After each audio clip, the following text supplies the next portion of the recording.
Facebook নামে এক যন্ত্রটা আবিষ্কার হয়েছে। এই ফেসবুকটা এর মধ্যে কয়েকটা চক্র কাজ করতেছে। এক নম্বরের চক্র হলো মূল ইহুদিরা, আর 2 নম্বরের চক্র হলো বাংলাদেশের ইসকন। বাংলাদেশের ইসকন চিনেন তো? এই ইসকনে কাজ চালাইয়া যাইতেছে। আমরা 90-এর দশকে আপনাদের সামনে অনেক কিছু বলেছিলাম। আজ থেকে কত বছর আগে? 26 আর দশক 36 বছর আগে। তখন গোটা বাংলাদেশে আন্দোলন ছিল। ওই এনজিও বিরোধী আন্দোলন, সেই সময়কার আমাদের বক্তব্যগুলো সাধারণ মানুষে বুঝে নিতে পারছে না।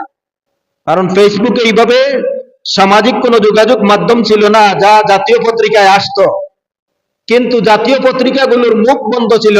ওই যে বিদেশি সংস্থাগুলায় মুসলমানদের বিরুদ্ধে ষড়যন্ত্র করে, এই ধরনের প্রচার কোনো পত্রিকায় করতো না। বরং তাদের সাপোর্টে যা কিছু আছে সব সংবাদ প্রচার করত। আর টিভি চ্যানেলগুলা তো সম্পূর্ণ হয়তো ইহুদিদের হাতে জিম্মি, নাই বাংলাদেশ সরকারের হাতে জিম্মি, যার কারণে সঠিক কোন তথ্য এই দেশ থেকে প্রচার হতো না। ওলামায়ে কেরাম যখন ওই বিদেশি সংস্থাগুলির ধর্মের ইসলামের বিরুদ্ধে ষড়যন্ত্র করে, তার বিরুদ্ধে ওলামায়ে কেরাম সাধারণ মানুষদেরকে সতর্ক করতেন, তখন সাধারণ মানুষেরা বলতো যে আমরা দেশের মধ্যে এত মুসলমান, আমাদেরকে কি কোনোদিন এই ইহুদি বানাইতে পারবে আর খ্রিস্টান বানাইতে পারবে?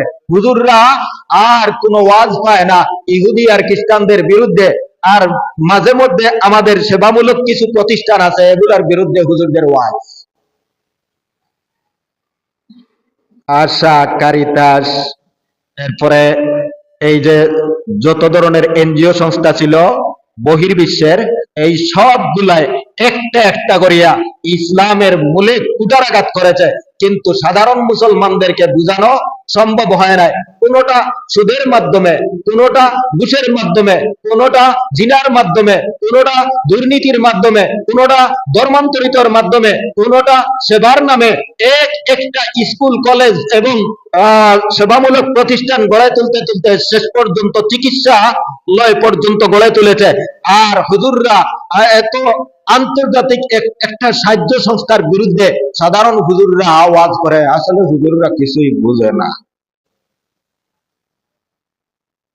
দেশের উন্নয়ন, জাতির উন্নয়ন, আন্তর্জাতিক উন্নয়ন, আন্তর্জাতিক সংস্থার অনুদান, এই সবগুলো আমাদের হুজুররা ওয়াজ করিয়া বন্ধ করে দিবে।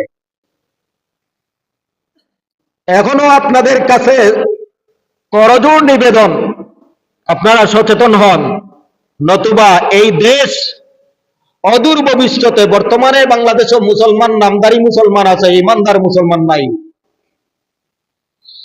পরিষ্কার কথা, নামদারি মুসলমানের অভাব নাই, প্রকৃতপক্ষে ইমানদার মুসলমানের অভাব আছে। আর এই প্রকৃতপক্ষে ইমানদার মুসলমানের অভাব থাকার কারণে প্রতিটা ঘন্টায় ঘন্টায়, প্রতিটা সেক্টরে সেক্টরে এই মুসলমান জাতি নির্যাতিত এবং নিপীড়িত। মুসলমানদের কোনো বিচার এই দেশে হয় না। আমি যে ফেসবুক নামে একটা ষড়যন্ত্র বলছিলাম, এটার যন্ত্রের নাম নয়, এটা ষড়যন্ত্র। ফেসবুকের মধ্যে কয়েকটা আইডি আছে। একটা আইডির নাম হলো লাভ জিহাদ। নাম শুনেছেন না দেখছেন? লাভ জিহাদ। জেহাদ অর্থ কি? মুসলমান জেহাদ বললে কি বুঝে? সশস্ত্র ইমানদারে আর কাফিরে লড়াই যেটা। আর লাভ জেহাদ ইংরেজি শব্দ, আমি জেহাদকে ভালোবাসি। শিরোনাম বুঝে আসছে তো? ফেসবুক আইডির নামটা হলো লাভ জিহাদ। লাভ জিহাদ এত সুন্দর একটা নাম, মুসলমানে দেখার পরে মনে করবে যে এটা একটা আন্তর্জাতিক গ্রুপ। এই লাভ জিহাদের যে ষড়যন্ত্রটা, প্রথমটা হলো মুসলমানদের বিরুদ্ধে কিছু বিদ্বেষ ছড়ানো, আর ইসলামী কিছু নিয়ম নীতি উপস্থাপন করে সারা বহির্বিশ্বের মধ্যে কলঙ্কিত করা মুসলমান জাতিকে, এটাই হলো তার মূল টার্গেট।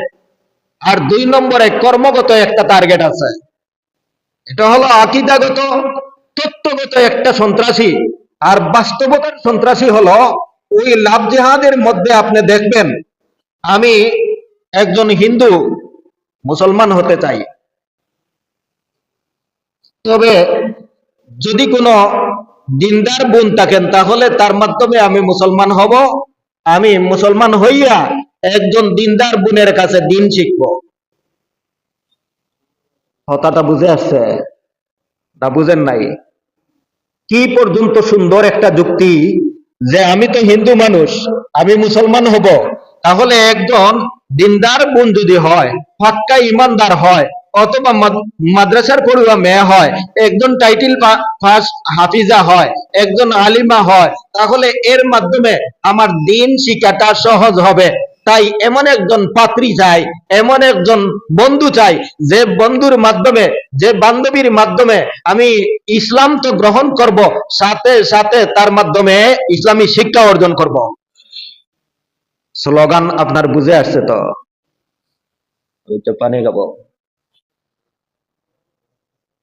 এখন এই ধরনের একটা অফার দেখার পরে বাংলাদেশের কিছু কলেজ ভার্সিটির মেয়েরা আছে,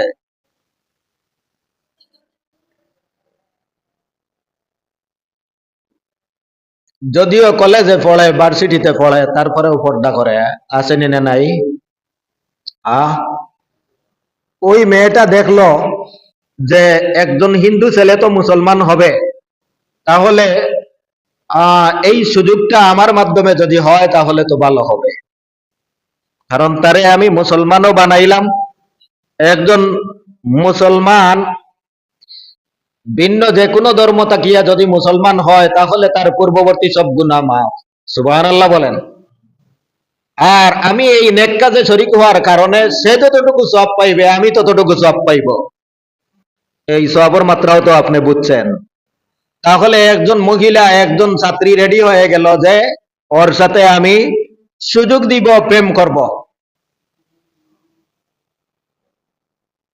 এখন শুরু হলো প্রেমের লীলা খেলা।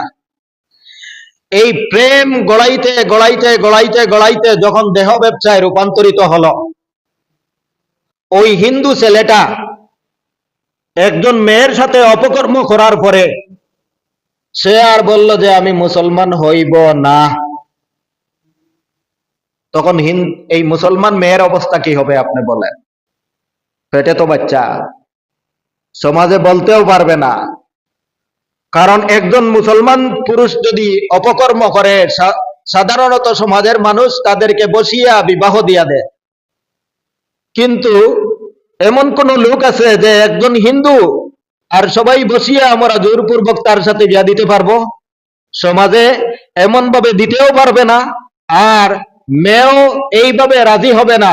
তখন ওই মেয়ের দিনদারি জীবন তো ধ্বংস, এবং তার দৈনন্দিন জীবনও ধ্বংস, দুনিয়ার জীবনও ধ্বংস, আখিরাতের জীবনও ধ্বংস। কিসের ফাঁদে? এইটা হলো স্বাভাবিক সওয়াবের ফাঁদে পড়ছে। কোথায়?